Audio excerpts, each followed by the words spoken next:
Here to discuss is Dinesh D'Souza, author, podcast host, and filmmaker of Police State. Thank you so much for being with us today, Dinesh. It's a pleasure to have you. Thank you for having me. I appreciate it. Well, Dinesh, according to the latest Rasmussen poll, more than 2/3 of American voters are worried about the country turning into a police state. And now President Trump is the most popular candidate going into the 2024 election.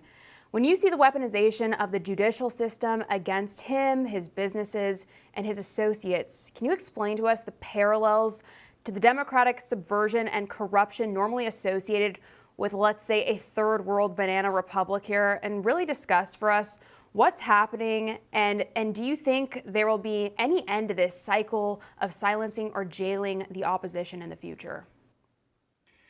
To answer your second question first, the end will only come when Republicans and conservatives develop a different psychology, one in which they recognize the assault on them and also on the basic freedoms of America, and they take the steps necessary to roll back this police state. So there are things that need to be done, but a lot of Republicans are a little bit like the antelope grazing in a field who sees a movement in the trees and should recognize that there's a predator waiting to jump on your back, but you go, oh no, it's just the wind, or oh no, even if it is a predator, they're not going to land on my back, they may land on somebody else's back, but I'm safe to keep grazing just where I am. So this film that I made is a sort of a warning. It's a warning to the herd that we should be organizing and dispersing and pushing back against this emerging police state. Now, turning to Trump for a moment, had there been a single case against Trump,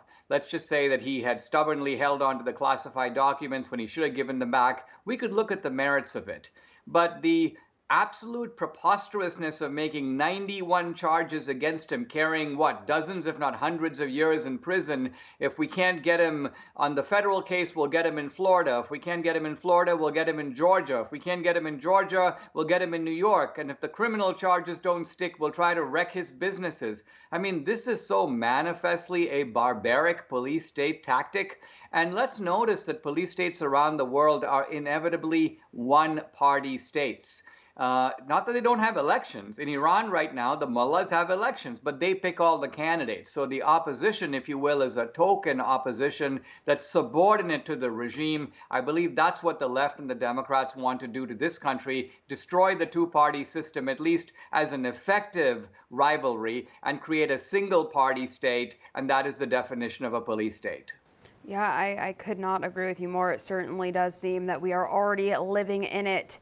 What are we to make of all of this dysfunction we're seeing today? I mean, the way I see it, Democrats are clinging to power at all costs, as they really fear that if true conservatives or populists even are elected, they in turn will be silenced and arrested. Do you think that's why this is happening?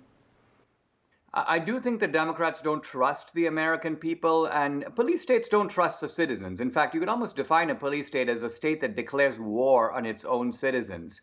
But on the other hand, while a police state is in the making, while it's under construction, they have to put on a facade. They have to put on a kind of a straight face. And so you have Merrick Garland with a straight face. You know, I am nonpartisan. I just hold people accountable according to the law. The only reason I'm trying to lock up Donald Trump is because no one is above the law, Dinesh. Or they make it sound, this is Biden, we're fighting for democracy, and in their perverted definition of democracy, one candidate, the rival party, is an opponent of democracy, and their party is the champion of democracy. So it's democratic to shut down the other party, lock up its main candidate, terrify its supporters, and all of this is supposed to protect democracy. So this is exactly what Orwell called doublespeak.